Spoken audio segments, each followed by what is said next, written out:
The job market is under attack right now, specifically due to the rise of ghost jobs. Perhaps it's not unique to this particular period because ghost jobs have been around for some time, but they have never been as prominent as they are in the job market right now. And as if finding a job wasn't hard enough, we now have to deal with ghosting when searching to start a career. Now we should probably clarify what ghost jobs are. We're talking about jobs that are advertised on numerous job boards, but they either don't exist or they've already been filled. I guess an adequate way of describing it is similar to a dating app. You know, you see someone who looks amazing, you swipe right on their profile, you rate them 10 out of 10. Only to then go and meet them in person and discover they look nothing like their profile picture, or worse still, they don't even exist. Not that I'm speaking from personal experience, so please don't get the wrong idea. But I can imagine how disappointing it would be to a candidate who's thrown their hat into the ring for what is essentially a nothing job vacancy, because you've spent so much time, so much effort crafting the perfect resume, the perfect cover letter, only to discover that the vacancy does not exist, or the company will email you back later saying the position has already been filled. And the crazy part is, these aren't just one-off ghost job vacancies.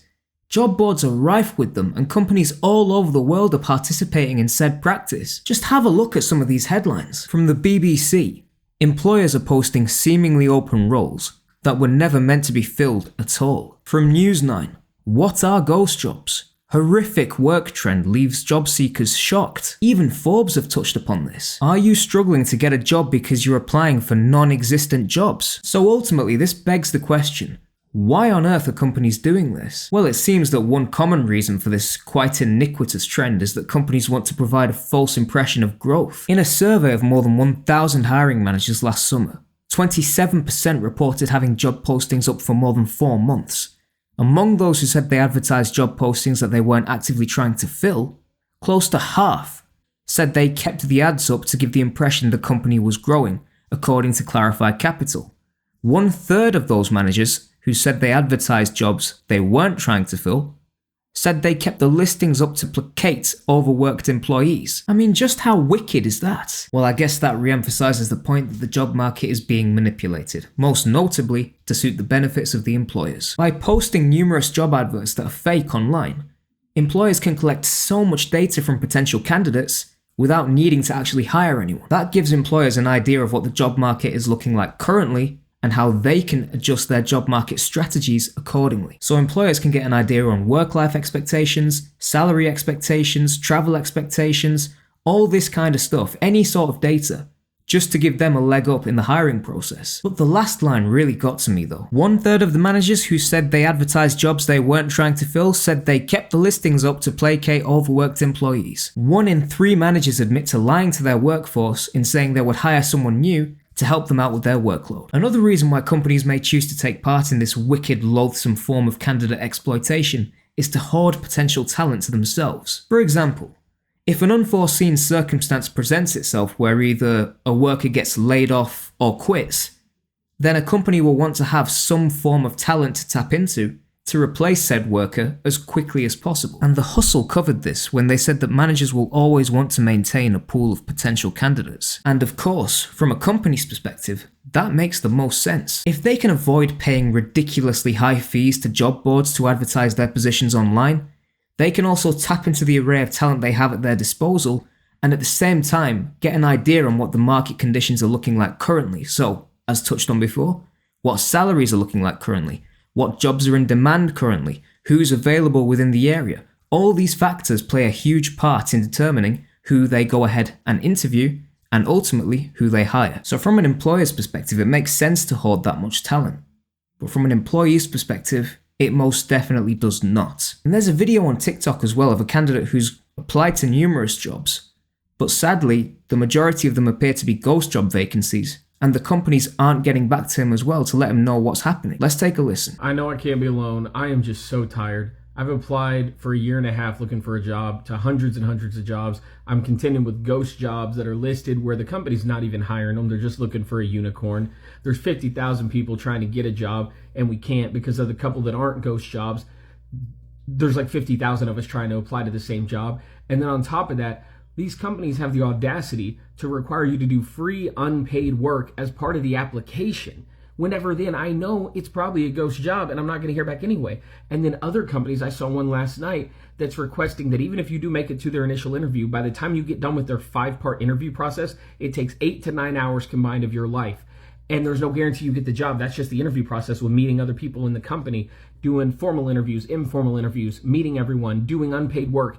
Nobody can find jobs. It's been over a year and a half. I'm also a disabled veteran, so I can't do manual labor jobs anymore. It's limited. What are we doing? This is not sustainable. My word, that really sums it up, doesn't it? I mean, it just shows you the kind of runaround that these guys are giving you as well, because, I mean, for that bloke in particular in that TikTok video, he's turned around, he's been through several different rounds of the hiring process, gets to the final stage, and then all of a sudden, nothing. Just blank. Zero. No communication whatsoever. Meaning he's left out in the dark. That is not right. Now at this point you may be scratching your head thinking, well, surely this has to be an illegal practice. There's no way this can be legitimate. But shockingly, it's 100% legal to advertise ghost job vacancies. Yet another reason why companies would choose to do it. And there are even records of companies nicking ideas that candidates may offer during an interview and not even giving the candidate the credit or the job. This post on Reddit really summed it up for me. Before my second interview, the employer asked me to bring in some ideas for his website and social media. Ends up not hiring me. Just looked up the company again out of curiosity and they literally implemented 90% of what I told them in my interview. Such a great arrangement, isn't it? The candidate misses out on getting the job. The candidate wastes their time during the interview. The candidate loses the rights to their own work after the interview. I mean, you just can't make this up, can you? In all honesty, it's a pretty ingenious way to scam people into doing free work for you. It's essentially free labor, and you're getting a whole plethora of findings as a result of it. So at this point, it begs the question, how do you avoid falling victim to a ghost job? Well, I think you can deduce a lot just by the job description and the job posting alone. The first thing I'd look out for is when was the job posted. For example, if a job has been displayed on a job board for longer than 6 months, you may question as to why it's been up there for so long. I mean, it shouldn't take longer than 2 to 3 months maximum to fill a position. So if it's up there for longer than that, you should question it as an immediate red flag as to why that company has left it up there. Even then, on the flip side, if it's not a ghost job, you would have to question seriously as to why a position would be open for so long. And you'd have to question the managers and the company for having to leave a position like that up on a job board for so long. If they can't find anyone to fill the position, it may be a sign that the company is not the right fit for you, because it may be that there's a high turnover and they're having to continuously recruit for that same position. The next thing I do is check their social media profiles, because more often than not, when companies are going on a true hiring spree, they will post the vacancies on LinkedIn, X, Twitter, anywhere that they can get the vacancies out there so people can apply to them. If you see a job posting for a company on one website, but then after consulting their social media platforms, you see they're not actually recruiting for that position, it's an immediate indicator that job has just been left up there either mistakenly or it's a ghost job. Please also do yourself due diligence and do some background checks on the company. Understanding what's going on within the company gives you a big indication as to what you will bring to the party and where you're going to go with the application process. For example, the company you're applying to. Did they make a huge loss recently?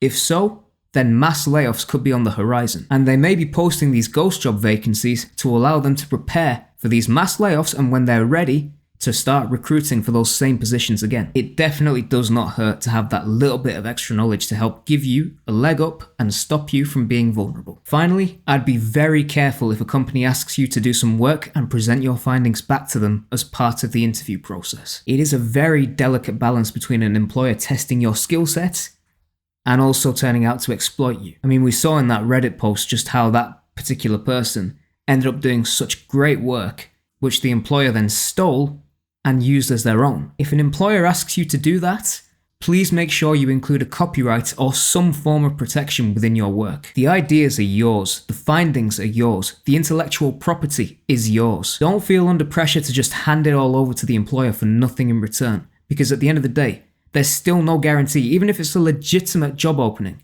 there's no guarantee you're going to get the job. So you want to make sure you protect the work that you do, because it's all your own. No one helped you with that. You did that off your own back for no payment in return. So please make sure you take that extra step to protect yourself, not just then, but throughout the whole application process. And there we have it. There's an insight into the pandemic of ghost jobs plaguing the job market today. I'm honestly left scratching my head how something like this is still legal, because it's just exploiting innocent candidates who want to go ahead and actually find good, honest work, not just to provide for themselves, but for their families.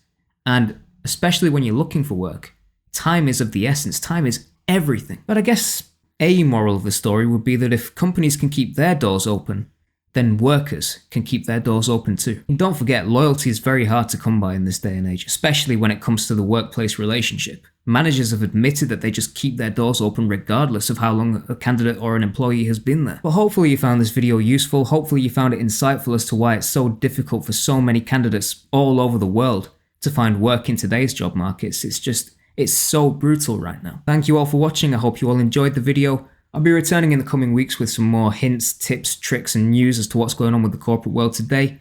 And if you have any ideas that you'd like me to discuss, please let me know in the comment section down below. I'd definitely be interested in hearing what you have to say. But until then, thank you all for watching. God bless, and I'll see you all real soon. Take care.